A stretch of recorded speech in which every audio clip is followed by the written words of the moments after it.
Today's video is going to be all about selling furniture on Etsy and shipping it. I've received a lot of requests on how to do that. Now, I am not an expert.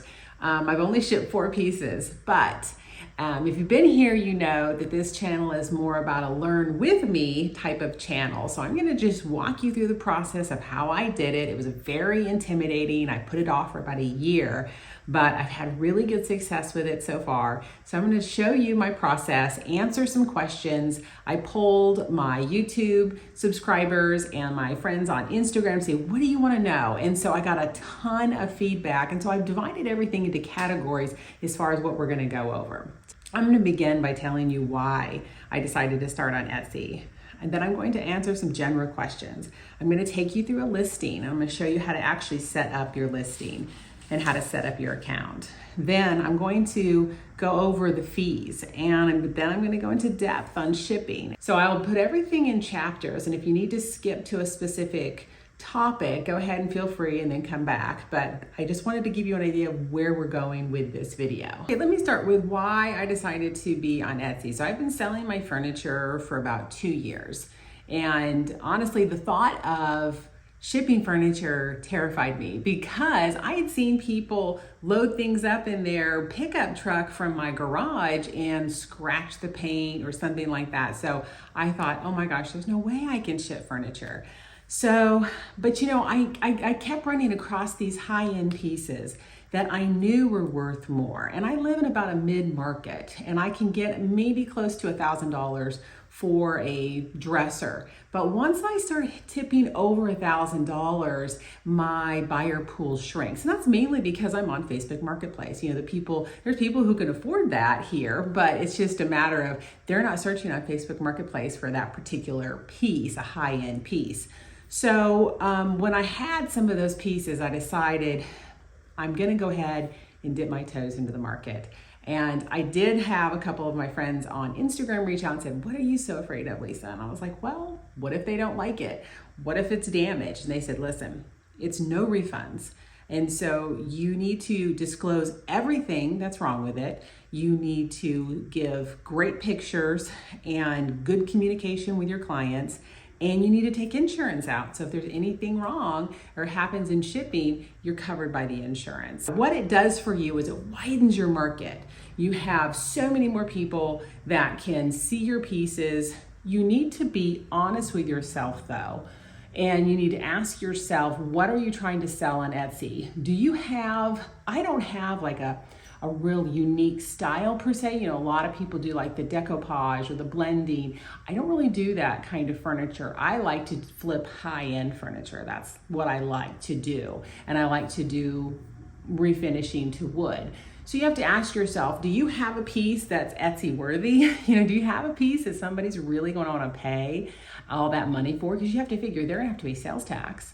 And they're going to probably have to pay between $350 to $500 to have it shipped. That's a very general, but what I've seen so far. So you have to really back in those numbers and say, do you think somebody would? And sometimes you would be surprised, they will. And don't also limit yourself thinking, well, I wouldn't pay that. Somebody else might. And so especially if it's a really quality piece, if you've done a really amazing job, if you're an artist and you've created something magnificent, but you also need to take a really honest look at your work and say, am I ready for that market? Because it's highly competitive and you need to be a perfectionist and it needs to be really good work. And you don't want a bad review where they've gotten it and it's shoddy work or the drawers don't work. You need to make sure that your skill level is to the point where you're really ready to sell to a larger market. So that's why it took me so long, because I just felt like I needed to kind of hone my craft and really work on my pieces and my refinishing skills. And then, like I said, about 2 years in is when I decided I'm going to take the plunge. So that's why I started, but take an honest look at yourself and see, are you ready for that? And if you are, well, let's try it. We're gonna dive right in and start with some general Etsy questions I got. How easy is it to set up an Etsy account? It's very easy. You just need an email address. I start with a Gmail account. I set one up through Ivy Lane Interiors. I'm lisa.ivylaneinteriors@gmail.com. It's kind of long, but you don't have to necessarily have a website. You just need an email address. But pick your name. Some people think you should pick a name based on what you do. So I was going to be Ivy Lane Studios, but somebody else in my state actually had that name, so I couldn't use it. I thought about doing refinishing, but I also didn't want to tie myself down to only doing furniture ever, because what if I decided to branch out and do decor or something like that, or DIY? So I decided interiors. I'm not an interior designer, but that was the name that was available, and so that's what I chose. So think about your name. You can change it, but it's good to do a search through your state to make sure that you can actually, there's nobody that has your name yet. Usually most of the states have an online portal where you can go and check and do a search, and then you can file paperwork as an LLC. It's only about $100 in my state, so it's very worth it to me because I can also get things tax exempt when I'm reselling them. So, and it also separates your finances from your personal account. So check, do your research. I'm not a tax accountant, but that's the route I decided to go, was to set up an LLC. So once you have your business email, again, you don't have to have business licensing necessarily to do Etsy, but because you can work as a sole proprietor, but you're going to want an email address. So they're going to have you, when you create, when you go into Etsy, they'll have an area where you're going to start selling on Etsy. So you put in your email address. They're going to have you want to start a listing right away. That's how you set up your account. So you're just going to have some information in there, maybe have a photo ready, and then you can just save it as a draft. But they're just going to take you and walk you through the process of how to actually set up your account. And to set up your account, they want you to create a listing. So when you create a listing, the first thing you have to have is a title, and then you're going to have pictures. They really recommend you have a video. So I really think videos, I've added a video to all of my listings, really disclosing everything, walking around the piece, opening the drawers, that type of thing. So they want to know what it's like. You can add up to 10 photos, and then you're going to add a video. Make sure that you edited the video and make sure that you've muted the sound, because sometimes I'm in my garage and it's really loud. I'll have a bus going by. So make sure when you edit your video, just mute that video so that they can't hear that. You're going to have to link your banking information. Where do you want the money to go? You want to create an Etsy banner once you've set up your store. Best way to do it, I find, is just with Canva. Canva has a free version. Your Etsy banner should be 3360 by 840 pixels for optimal performance. So you can go right in there to Canva, type in YouTube banner, and it'll bring up your dimensions and just create it. It doesn't have to be super fancy. I just put a series of dressers and pieces that I had refinished as mine. So nothing fancy. I like having a picture of myself. I like seeing pictures of people. I think it's important to put something of yourself out there so people know you're a real person. And then a very small bio. I wouldn't don't stress about it. Just kind of tell who you are or what you do, your specialty. You don't have to give a ton of information, but look at some other people in the refinishing business and look at their bio and maybe get some ideas of what you can include in yours. And then definitely make sure you include socials, link it to your other social media accounts so that people can see your process. If you're just out there in the midst of other thousands of accounts, it's nice to know the process that you put into your furniture. I think it gives people more confidence in buying from you because they can see the process that you've gone through when you refinished a piece. And then the last thing I would do is, it'll want you to set up a shipping profile, which we're going to touch on later, but they've just added UShip to it. So we're going to go all over shipping in just a minute, but you will have to go ahead and set up your shipping profile, which we'll talk about. And then also the last thing is I usually put no refund on there. So you'll have the refund option when you build the listing and go in and put no refund. So that way you're disclosing there's no refund on that. And then that's basically your listing. So let's go ahead and dive into actually creating a listing. So I'm going to do a screen recording while we're talking. I'm going to show you exactly how I do my listing.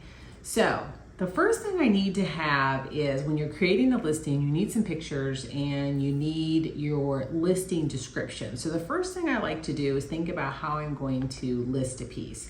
So I have a template that I've created and I will share it with you. I just put it in my notes, and it's just a nice little template that goes through and shows just a little bit of information. It gives the features of the piece. It has the dimensions and my process, those types of things. So I like to kind of start there. But then what I also like to do, I either like to go to Claude or Chat GPT. I have an account through them. And I've started an account and told them what I am. And what I like to do is it kind of gets to know you and your style. And so what I'm going to say is I'm going to say, can you help me create an Etsy listing for a Dixie dresser? I'm going to say that it's a mid-century modern style. So I'll do MCM, and then I'll also type out mid-century modern style. And I'm going to put that, I don't know if I should put that it's tan washed or not, but I'm just going to start there and see what it gives me. So you can see it's going to start populating some information. And you'll have to go through and you're really going to have to edit this, but it's kind of a nice place to start.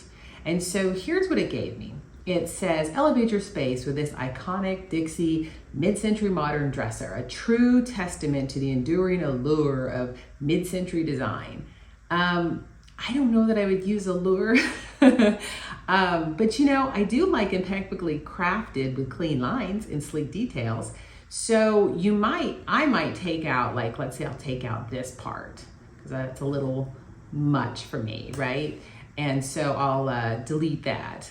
Well, first of all, what I'm gonna do is see here, you can copy it. So let's copy it and then bring it into my notes. I'll create a new note and I will copy it in. So let's copy this and see, okay, what do we like and what do we not like? Okay, so I like that it's a Dixie because that is, if you have a brand, you want to be able to put in what the maker's mark is. So it's a Dixie mid-century modern dresser. I don't want to put anything like timeless elegance with a modern twist. I don't want to say anything like that in my title. My title needs to be something that people are searching for. So maybe they're specifically looking for a dresser. They are looking for a Dixie, definitely mid-century modern, and the MCM, which is the acronym for it. Those are really good to have in there. Now this says, elevate your space with this iconic Dixie mid-century modern dresser, a true testament to the enduring allure. I don't like that part, so I'm just gonna take that out. But I do like impeccably crafted with clean lines and sleek details. This piece effortlessly marries modern charm with contemporary sophistication. I like that, so I'm gonna leave that there. That's kind of my little fluff. We'll put that in there. Now I do like key features. I'm not sure why it has all of these asterisks on it, but I do like key features. So I'm going to decide, okay, what are the features of this? So the features would be, they have style, material, finish, and storage. So on this particular dresser, I have 7 drawers. So I have 7 drawers. They're not all spacious, so I'm just gonna say 7 drawers. Or I'm gonna say 7 drawers. Or I could say, when we say 4 smaller drawers over 3 generous sized drawers for when we say extra storage. Okay, now the finish is, this is one that I have tan washed. So I'm going to say the finish is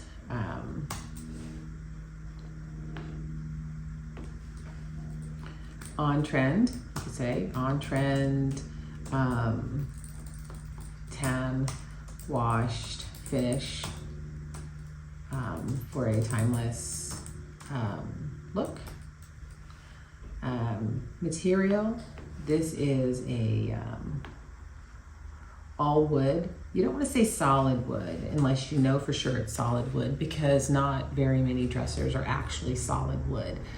They might be a piece of solid wood, but it has a special veneer on top of it, and that's the real. A lot of times there's like poplar wood, and then they'll put a beautiful piece of walnut on top. So you want to be careful how you actually put it. If you don't know that it's really solid wood, which unless it's like a Bernhardt or a Henredon or maybe a hickory, they're probably not solid wood. They're probably all wood. So you could say all wood construction with dovetailed drawers.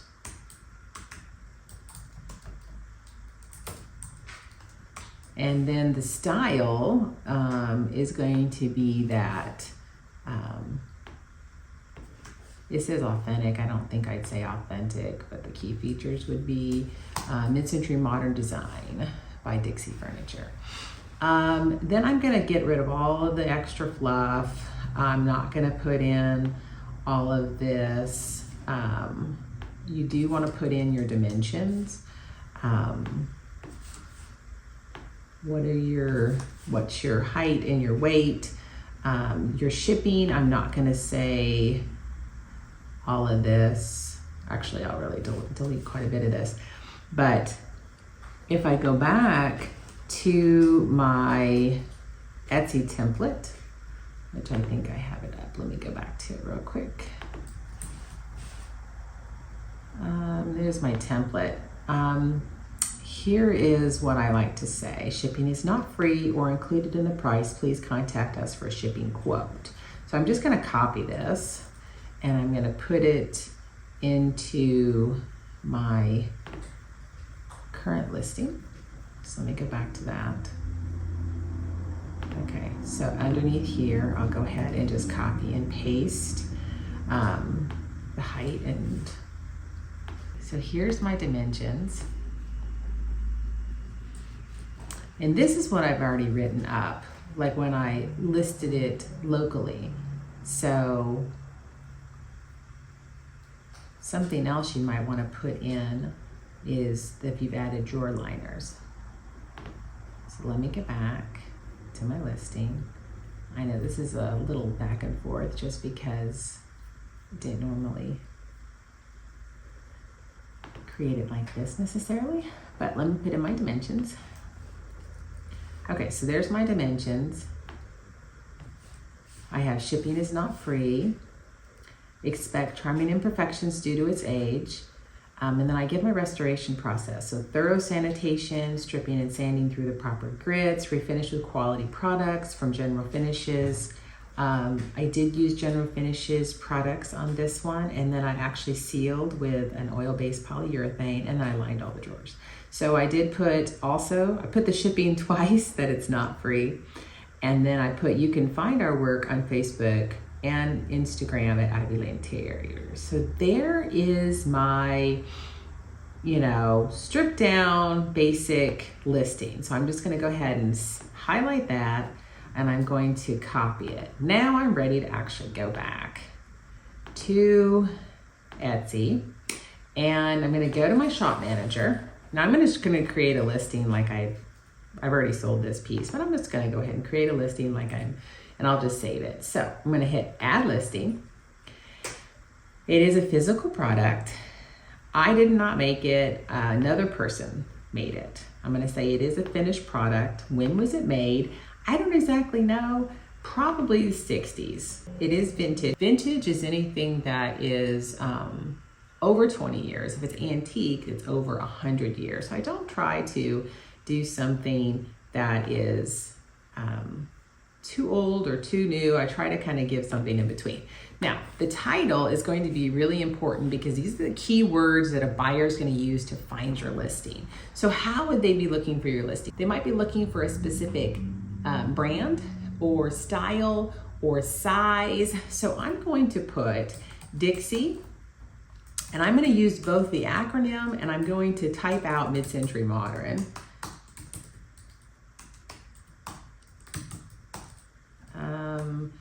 I'm just gonna leave it at dresser. I could say upright, but I'm just gonna leave it at dresser for right now. I'm going to add some of my pictures.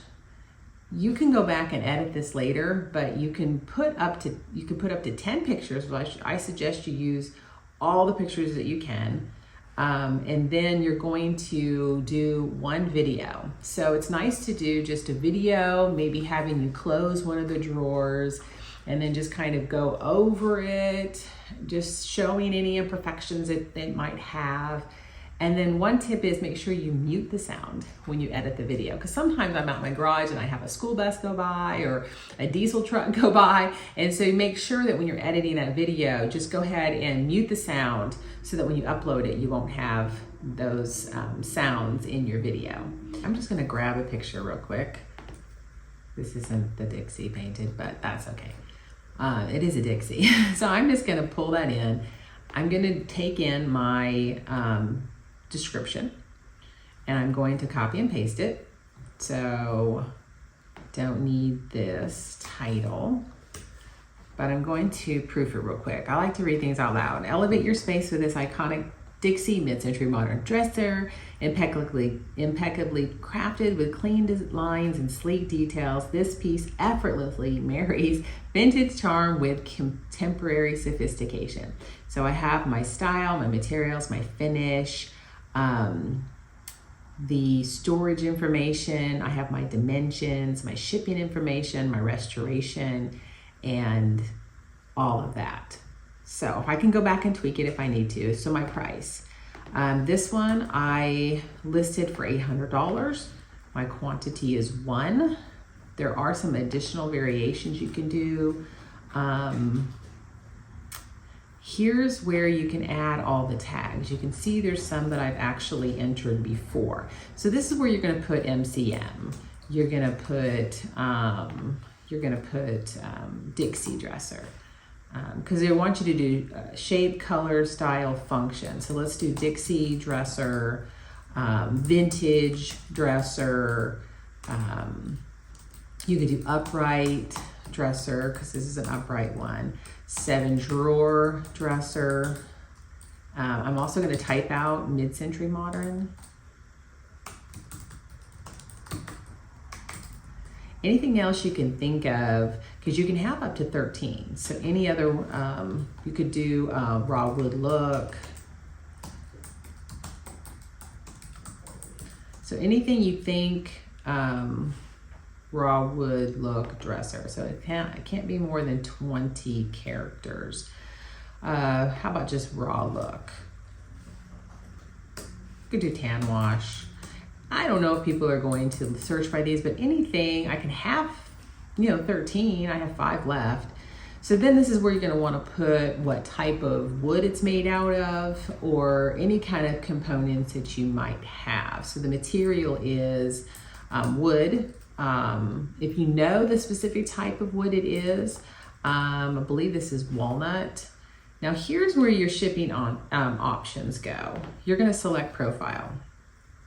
Now this is something that's new. They have a 7-day, 7 to 10 processing with UShip, but that's one I have created. So let's create a new one. Okay, so we are going to enter the prices manually. I'm gonna put in my zip code, the processing time. Now this is how much time did you need to prepare the order before you actually get it shipped. I like to do a custom range, and I like to do 7 to 10 days is what I like to say, because it's gonna take me probably 10 days before I can get somebody to actually come and pick up the dresser. So I like to do my custom range between 7 to 10 days. The processing time is important because it determines how much time you need to actually get your piece shipped.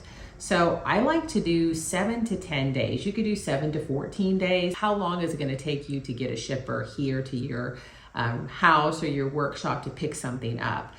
It's important because Etsy has ratings, so you have a star seller potential of getting. And in order to become a star seller, you need to complete your orders on time, respond to messages quickly. And so processing time factors into whether you're becoming a star seller or not. So you want to make sure that you give yourself plenty of time. So my processing time is usually 7 to 10 days. Sometimes you can, you could go by weeks if you're like a real custom order type of person, but I usually don't list anything until it's actually completed. The shipping service, they now have UShip 1 to 5 business days. I think that's really short because when I did one, it took the guy 7 days to get there. So 1 to 5 business days.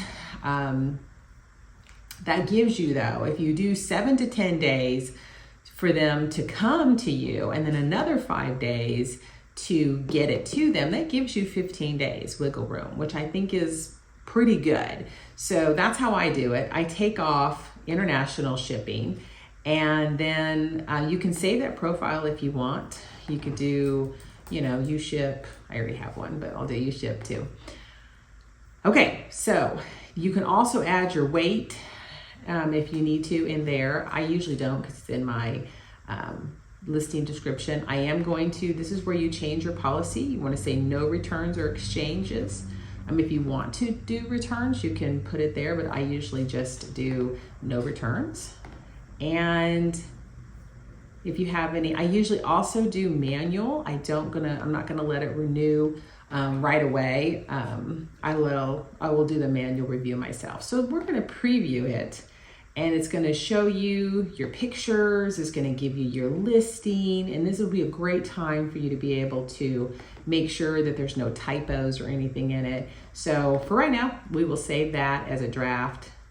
Oh, I missed one section. What did I miss? Category. Here's the category, and this is gonna be dresser.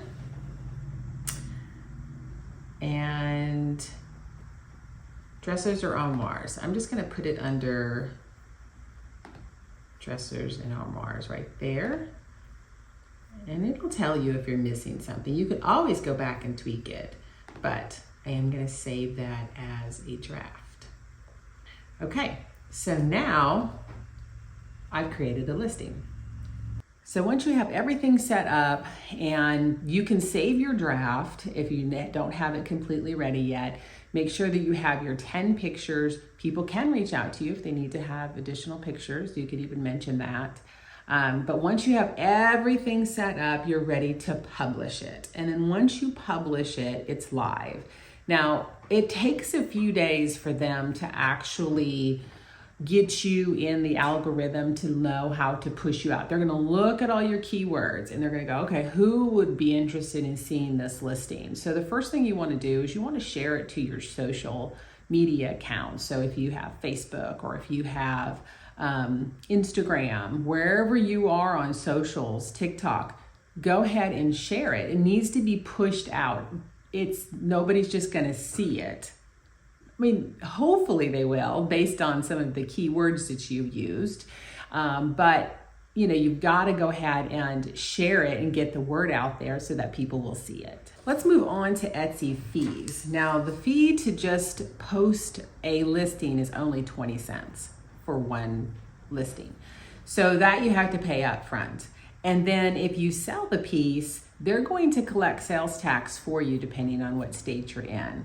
And then you'll get charged for a transaction fee, and then you'll also get charged for a payment processing fee. So you got to kind of think about all of your fees. The processing fee is 3% of the order total plus 25 cents. And then the transaction fee is 6.5% of the item total. So your fees are going to be right about 9.5%.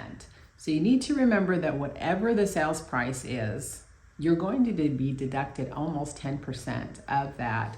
That's going to be in fees. So like I said earlier, I do collect sales tax from my local transactions. I don't charge customers extra.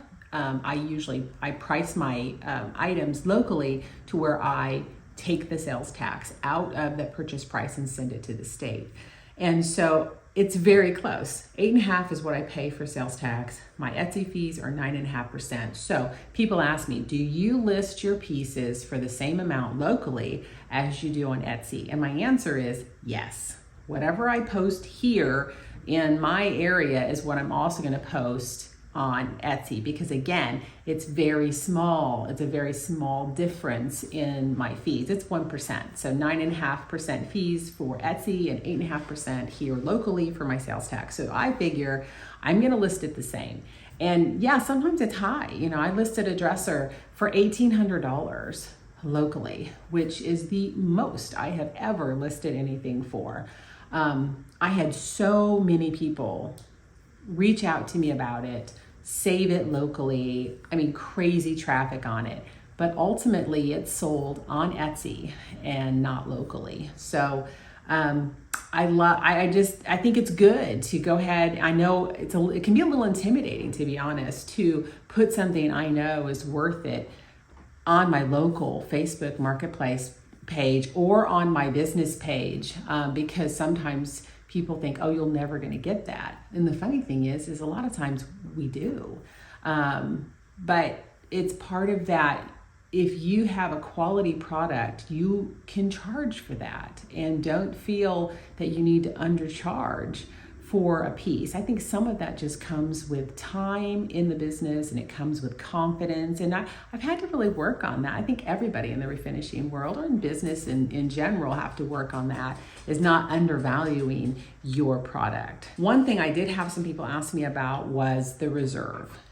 Yes, Etsy did a reserve they reserved 30% of my proceeds. So I was a new seller, never had sold anything on Etsy before. So they want to make sure I'm a legitimate person. And so I have to build trust with Etsy. They have to build trust with me. So the way my first order worked is I got an email that said, congratulations on your order. And it didn't show up right away, but within 24 hours, it shows up on my page. It's not like the funds are there or anything. It takes a while for it to process. So within 24 hours, it'll show it. Now, within 3 days, they had sent me 70% of the funds for that purchase. They kept 30%. So if you need that money, Etsy may not be the way for you to go. There's going to be some time with Etsy where you're not going to get all your money right away. So what happens is once you complete your order, then they will actually send the rest of the 30%, but you can't complete the order until the item has shipped. So in our case, we can't, it might take a little bit of time because you have to contact a shipper, and then you have to wait for the shipper to come. And then sometimes it takes a week for him to deliver it.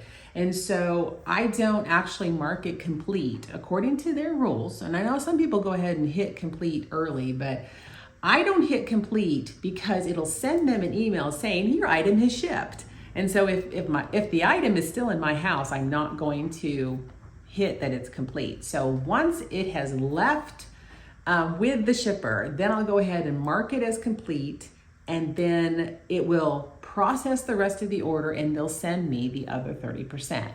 Now it took me about 4 items sold, and then after that, they removed the reserve. And so now I get the full amount within 3 business days. So there's just some time there that you need to be careful of, and just make sure in your processing that you make sure that you don't need that money right away because there is a reserve. But as you build time with them, then they'll start paying you faster. Let's talk shipping. So for shipping a piece, you can go through private shippers, which are transport companies. I reached out to one on my very first piece I sold. Somebody had I'd been following them on Facebook business page. And so I had reached out to him when I sold the piece and said, can I get a quote? And I gave him a picture, I gave him the dimensions, the weight. I bought a scale that you can place underneath a piece of furniture, and it has a cord that comes out so you can see how much something weighs. I've heard that weight isn't like as critically important, it's more dimensions within their vehicle. That's the most important. So he gave me a quote, it was reasonable, reached out to the buyer. It was my first time doing it, and I wasn't sure how to charge him for shipping. So what I did is I created an Etsy listing for the shipping. But what I didn't realize is that, of course, Etsy is going to charge me a listing fee. They're going to charge me a payment processing fee, and they're going to charge me a transaction fee, and they're going to charge the customer sales tax, which is not necessary because it's not a product, it's a service. So that was a mistake. Don't create a listing for that. I'll tell you how I went through that as we go. You have a couple options. You can go through private shippers and get quotes, or you can go through UShip. And I've done 3 items now through UShip. UShip has created a partnership now with Etsy. They are an official partner of Etsy. So they have a landing page you can go to, which I will share in the descriptions. And if you go to that landing page, sign up for a shipment, they'll give you a credit towards your first shipment, and they'll give you a credit off each additional shipment that you have. Now, blanket wrapping is free with them. What you need to know is you need to know the dimensions of your piece, you need to know the weight, and you need to know the zip code of where it's going, and obviously your zip code. And they're going to give you an estimate. So the landing page is a great place to put in a shipping calculator to get an idea of how much you're going to charge the client. So let me back up. When I have an order, they'll send me an email, congratulations on your order. The next morning, or depending on when it is, I reach out to my buyer right away and I say, good morning, good afternoon. Thank you for your order. I will begin to reach out to shippers and get a quote. And then you can pay me via my business Venmo account so that you don't have to pay sales tax through an Etsy listing, because this is a service and not a product. So I'm saving them sometimes $30 by not going through an Etsy listing. And so I have never had any problems. I also reach out and give them my cell phone numbers. You're also welcome to text me. And usually right away, they will send back information and say, that sounds great, let me know, or they'll just pause. I will go on to UShip, and I'm going to put in all my information. I'll have their zip code, my zip code, the information for the dresser, and it's going to give me an estimate. Now, the first time I took that estimate, and I ended up losing some money because you have the estimate, but you want to make sure that you add about $50 on to whatever their estimate is for insurance, because you always want to take out insurance. You never know what's going to happen to a piece once it's out of your care. And so I always do the extra insurance. And so far for my pieces, I've ranged between $900 to $1,800. It's always charged me about $50 for insurance. So whatever the estimate is, I add $50 onto that, make sure that I've got my UShip fee in there. It's usually about $35. And then once I have my estimate from UShip, then I'll go back to my buyer and I'll say, the shipping estimate is this. If that is agreeable to you, I will go ahead and book the shipment. So you've gotten your estimate on UShip, and once the buyer is agreeable to that price or that estimate, you're going to go back to UShip and you're going to actually create your listing. So to do that, you need to know what you're shipping, you need to know the dimensions and the weight, the zip codes, and then you're going to go ahead and name your price. Now they have low, medium, and high as far as availability and the likelihood that somebody will actually bid for your job. And so I usually go about in the middle. They say that usually within 2 to 3 days, you should have an offer when you go with a medium price. You're going to go ahead and submit your listing, and then you just wait to see if you could get some bids. Once you've gotten a bid, you're gonna go in, you're gonna go check out the shipper, and you're gonna check out their ratings, their reviews, what kind of vehicle they're driving, because since I have wood furniture, I wanna make sure that it's a covered vehicle. So I need to be an enclosed trailer, or it needs to be a covered pickup area. So even if it's not listed, I will message them and ask questions. So they can ask you questions, you can ask them questions. So once you've settled on a shipper that you feel comfortable with, then you're gonna go ahead and accept the offer. You do have to go ahead and pay and put the fee on a credit card right away. And so you wanna make sure you're ready to pay that fee. Once you've accepted the offer, then you will get a confirmation, and it'll give you the shipper's email and their text information. So I will reach out right away to the shipper and just explain who I am, and I've just booked with you to deliver a dresser from Tulsa to Alabama or wherever. And so I like to kind of open that line of communication right away with the shipper. Now, what I've noticed is some are really good at communicating and others are not. So you need to kind of manage your expectations as far as communications. But you want to verify your dates. You want to ask, when do you think you'll be to me? When should I tell the buyer you might be to them? So you need to verify some dates so that everybody is on the same page. So now blanket wrapping comes free with U-Ship, but I also like to go ahead and do some plastic wrap. So it really depends on the shipper, it depends on what they're doing, but I like to at least wrap it. And sometimes you can also put, I like to do one wrap with plastic wrap, and then after that I put some loose pieces of cardboard on the corners, and then I wrap it again. That's just gonna provide a little bit extra protection for those corner pieces. Before that, I like to usually stick in a little care card. I've only shipped wood pieces so far, so I don't have like a touch-up kit or anything like that. But I put a little care card on there and a little information about my business, and so I'll link that too. But that's just something kind of extra you can put in there.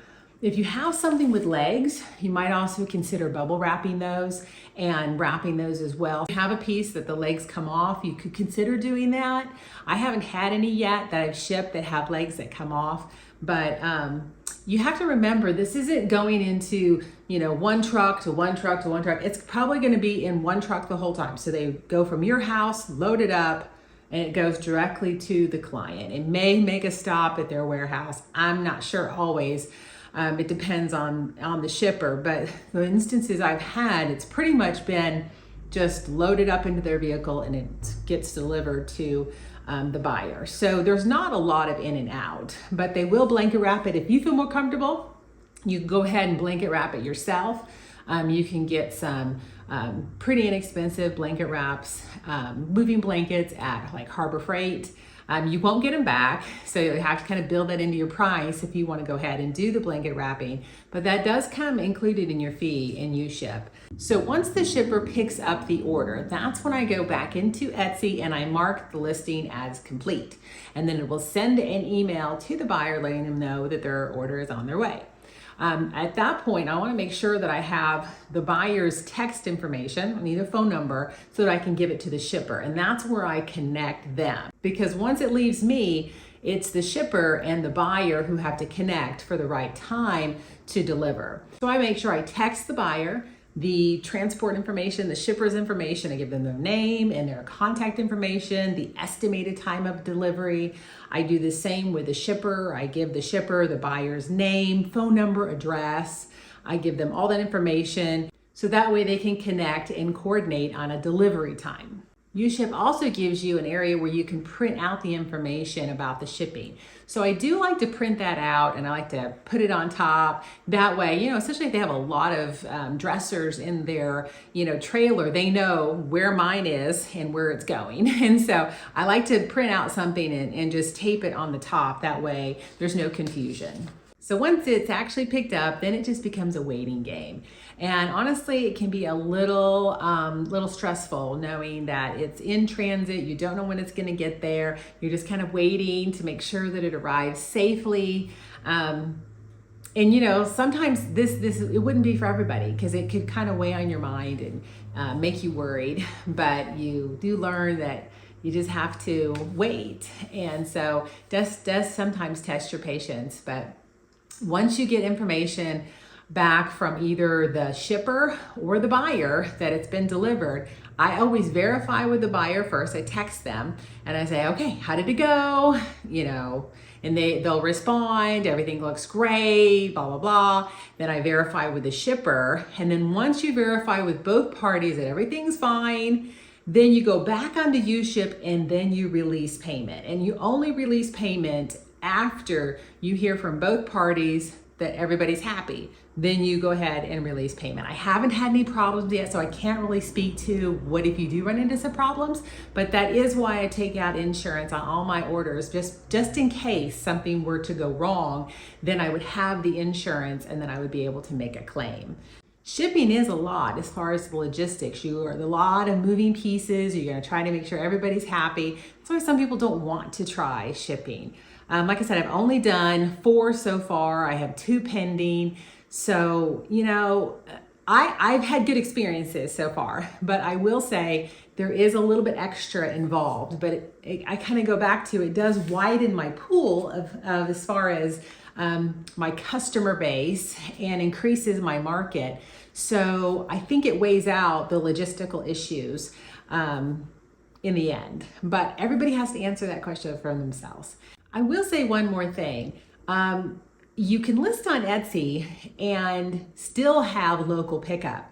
I had one customer that actually found me on Etsy, but they were local and they came and picked it up from my house because they were here. So, you don't necessarily have to offer shipping on Etsy. You can go ahead and have a listing, but just put it down as local pickup. So that would be another option if shipping just seems a little bit too daunting for you.